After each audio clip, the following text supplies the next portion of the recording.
श्री शिवाय नमस्तुभ्यम। स्वागत है आपका शिव पुराण श्री रुद्र संहिता तृतीय खंड 23वें अध्याय में शिव से विवाह करने का अनुरोध। ब्रह्मा जी कहते हैं, हे नारद, देवताओं ने वहां पहुंचकर भगवान शिव को प्रणाम करके उनकी स्तुति की।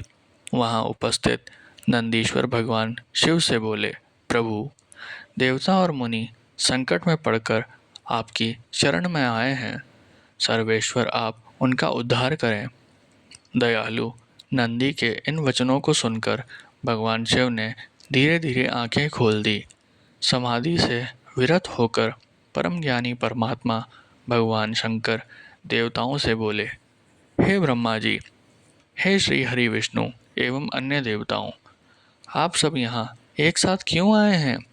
आपके आने का क्या प्रयोजन है? आप सभी को साथ देखकर लगता है कि अवश्य ही कोई महत्वपूर्ण बात है, अतः आप मुझे उस बात से अवगत कराएं।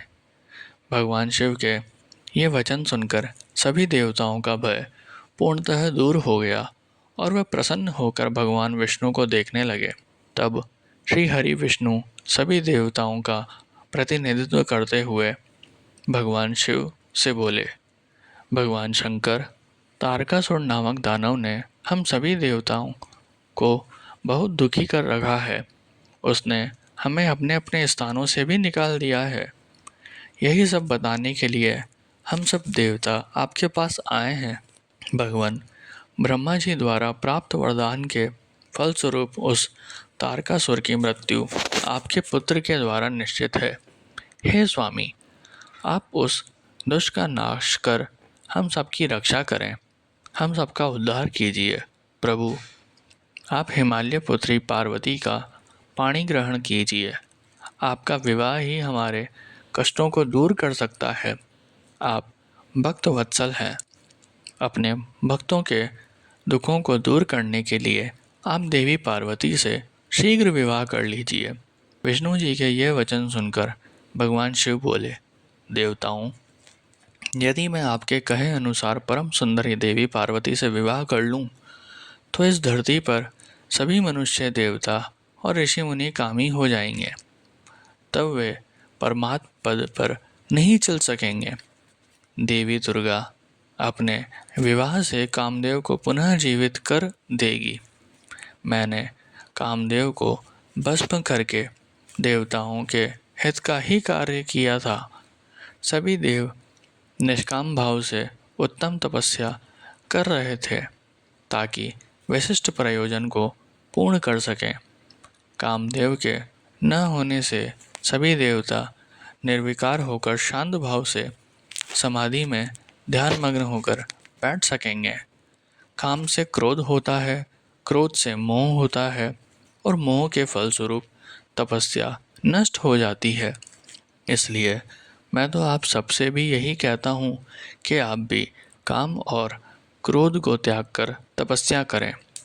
ब्रह्मा जी बोले, हे नारद, त्रिलोकीनाथ भगवान शिव के मुख से इस प्रकार की बातें सुनकर हम सभी हतप्रद से उन्हें देखते रहे और वे हम सब देवताओं और मुनियों को निष्काम होने का उपदेश देकर चुप हो गए और पुनः पहले की भांति सुस्थिर होकर ध्यान में लीन हो गए। भगवान शिव ब्रह्म स्वरूप आत्मचिंतन में लग गए।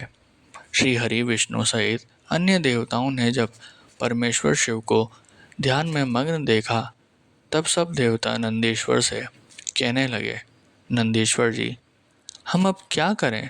हमें भगवान शिव को प्रसन्न करने का कोई मार्ग सुझाइए।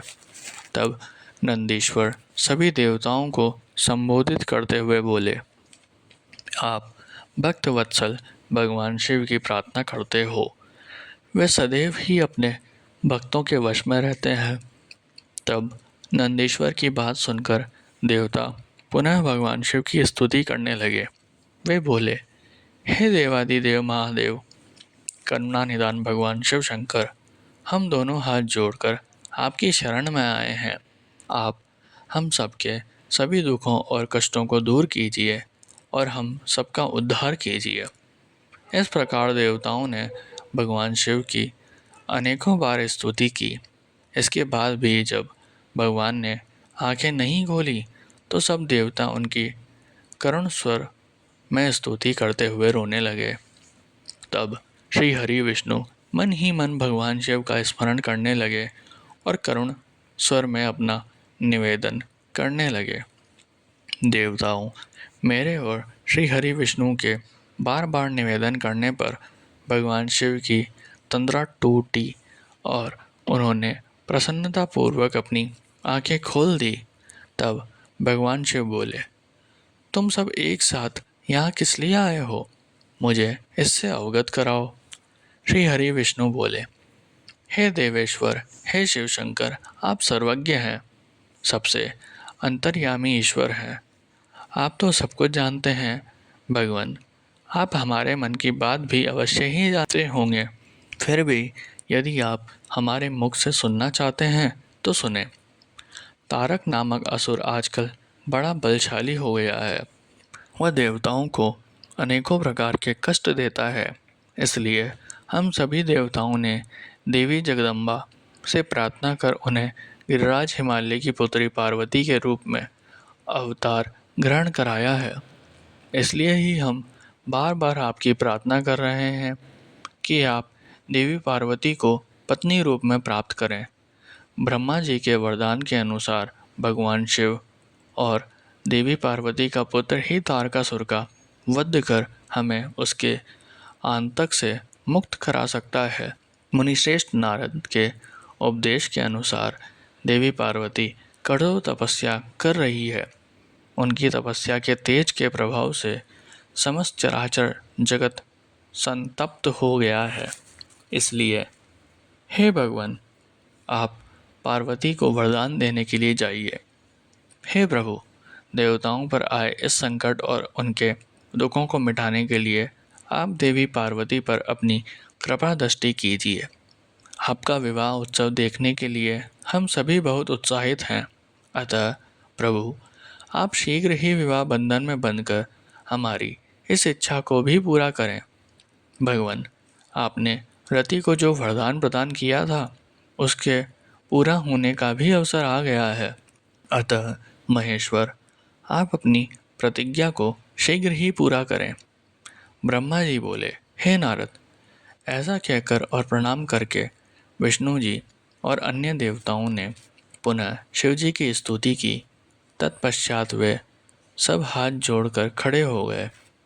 तब उन्हें देखकर वेद मर्यादाओं के रक्षक भगवान शिव हंसकर बोले, हे हरे, हे विदे और हे देवताओं, मेरे अनुसार विवाह करना उचित कार्य नहीं है, क्योंकि विवाह मनुष्य को बांधकर रखने वाली पीढ़ी है।